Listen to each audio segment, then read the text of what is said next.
Hey, what's up, y'all? So nobody wants a business that's mediocre. Everybody wants a business that's successful, right? Don't you? So here in this video, I'm going to be sharing with you 7 things you need to know to have a successful contracting business. So stick around.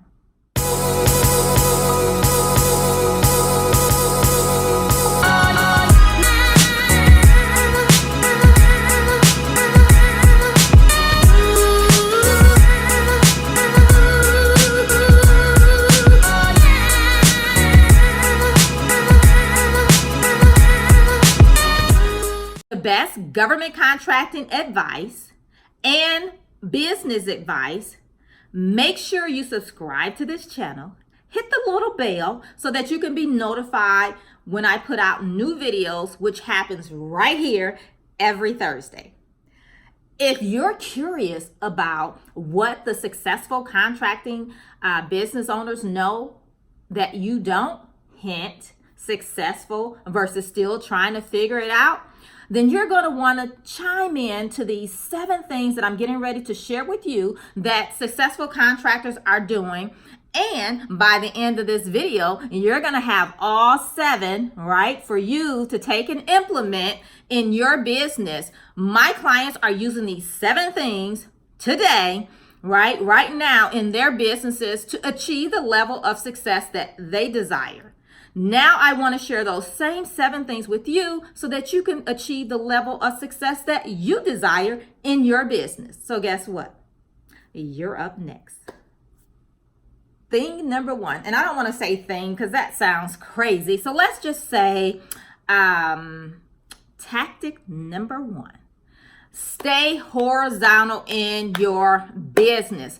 Too many times I have you guys coming to me talking about the multitude of things that you want to do and implement. They don't connect, right? They don't go together. They don't fit together like a neat little puzzle.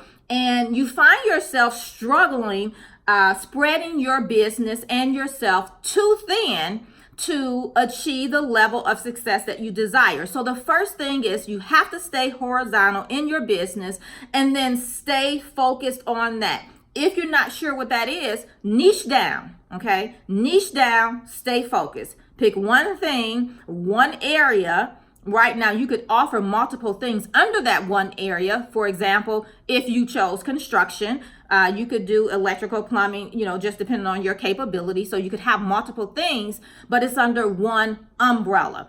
IT, information technology, for example, you could install software. Maybe you know how to write programs, right?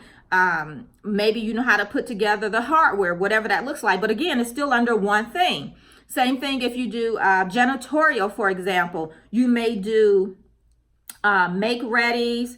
Maybe you do final cleans. Maybe you do residential cleaning, or maybe just commercial cleaning. But again, or deep cleans, right? You have deep cleans as well. But again, different things, but they all fall under the same umbrella, okay?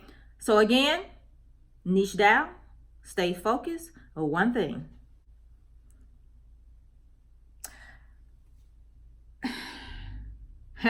Here's a good one. This is tactic number 2. Market and sell your offer. My door is over here, over this way, okay, my front door. I can tell you from personal experience that nobody's coming to knock on my door and offer me a contract or say, hey, I have this work for you to do. Can you do it?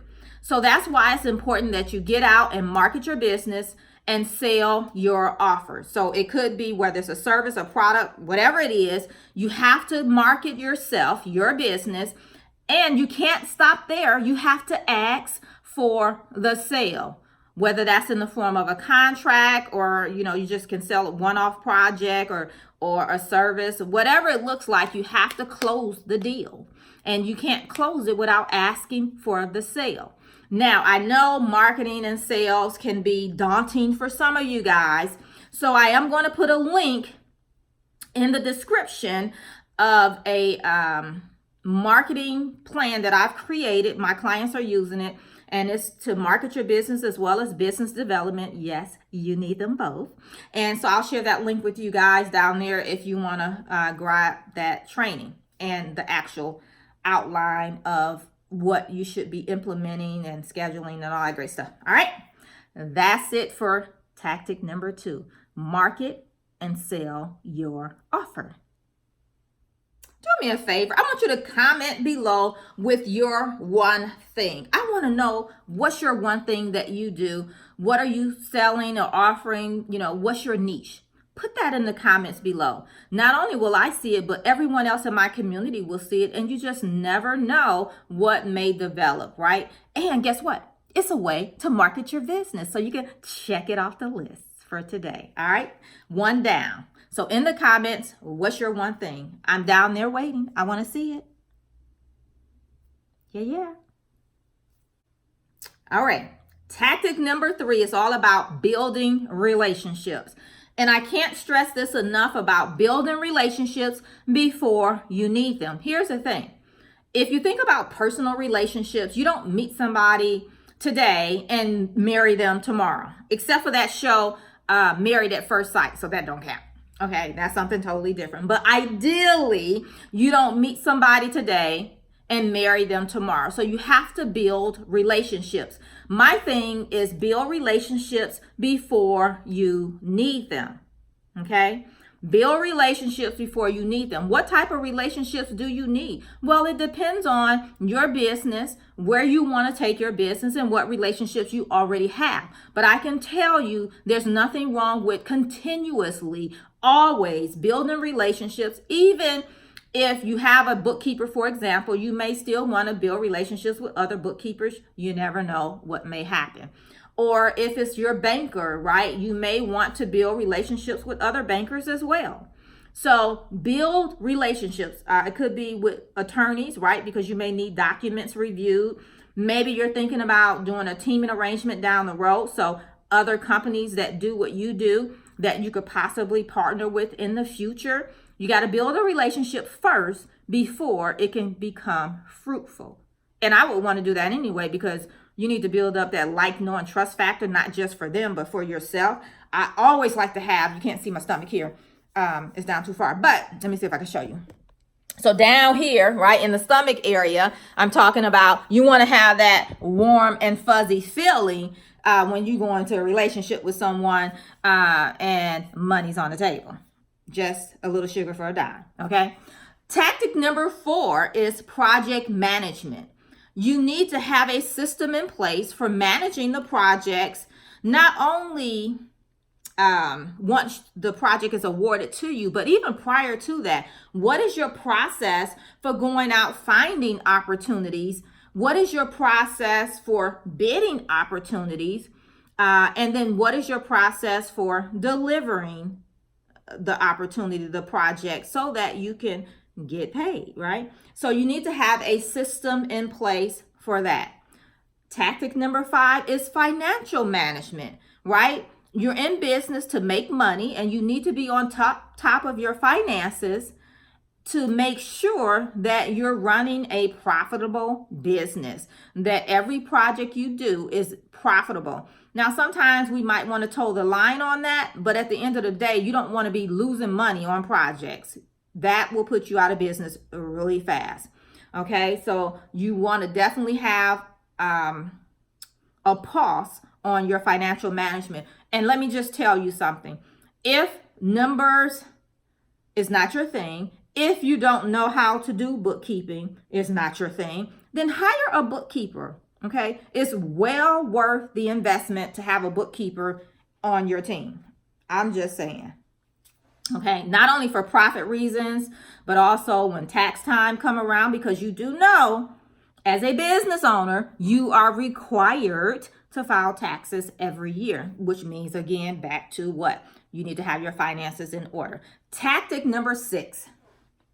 This is really important here. You need to have a mindset shift from employee to business owner. And this is sometimes difficult for people to do, right? We run our business as if we're the employee and not the business owner. Now, what does that look like? That may entail a whole set of training of learning what that actually looks like. What should you be doing as the business owner?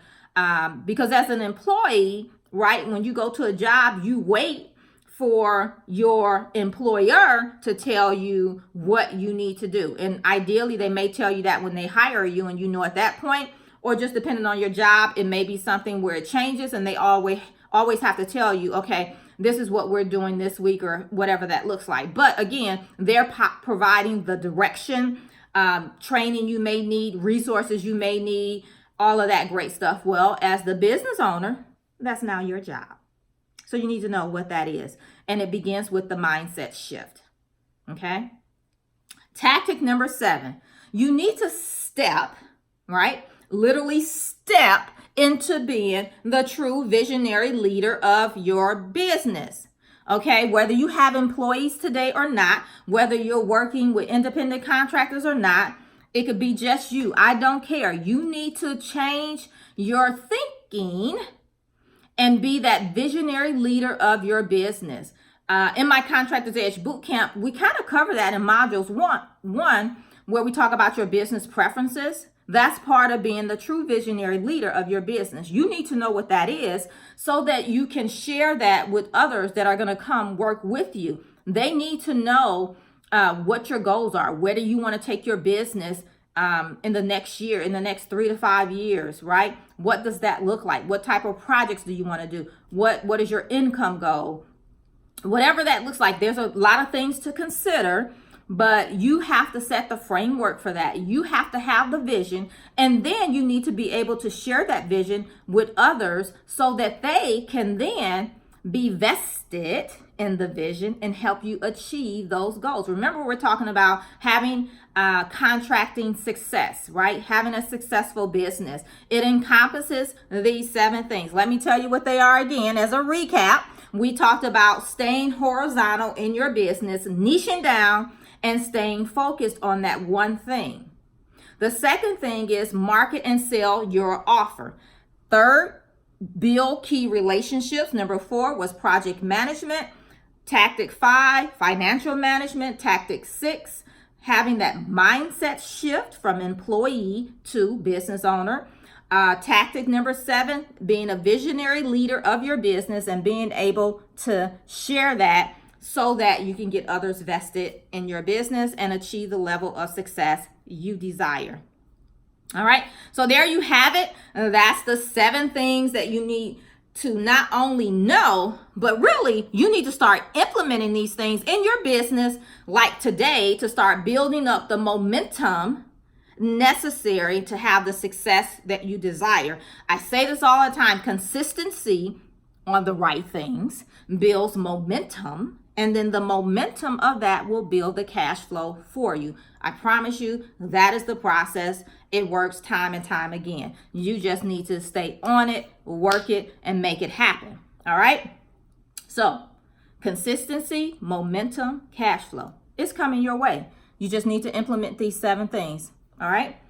So don't forget, down in the link or down in the description, if you don't know what actions you should be taking to market your business, right?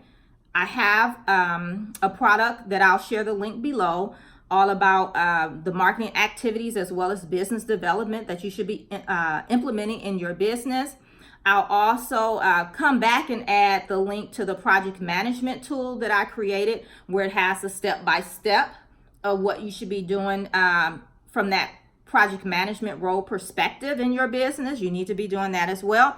So I'll put those links below, and if I think of any other useful links, I'll pop them down below in the description as well. And don't forget, if you like this video, let me know, right, by liking the video. Hit the little like button. Do that for me. If you haven't, make sure you subscribe to the channel.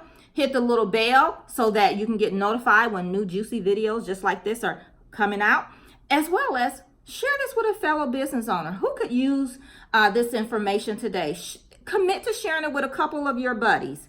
All right, share it with them. And then don't forget to comment below. Let me know if this video was helpful for you. And you can just comment below with the word helpful, yes, thumbs up. You know, show some love. Let me know I'm on the right track with the information that I'm sharing with you guys. And until next time, I'll see you back here real soon. Bye for now.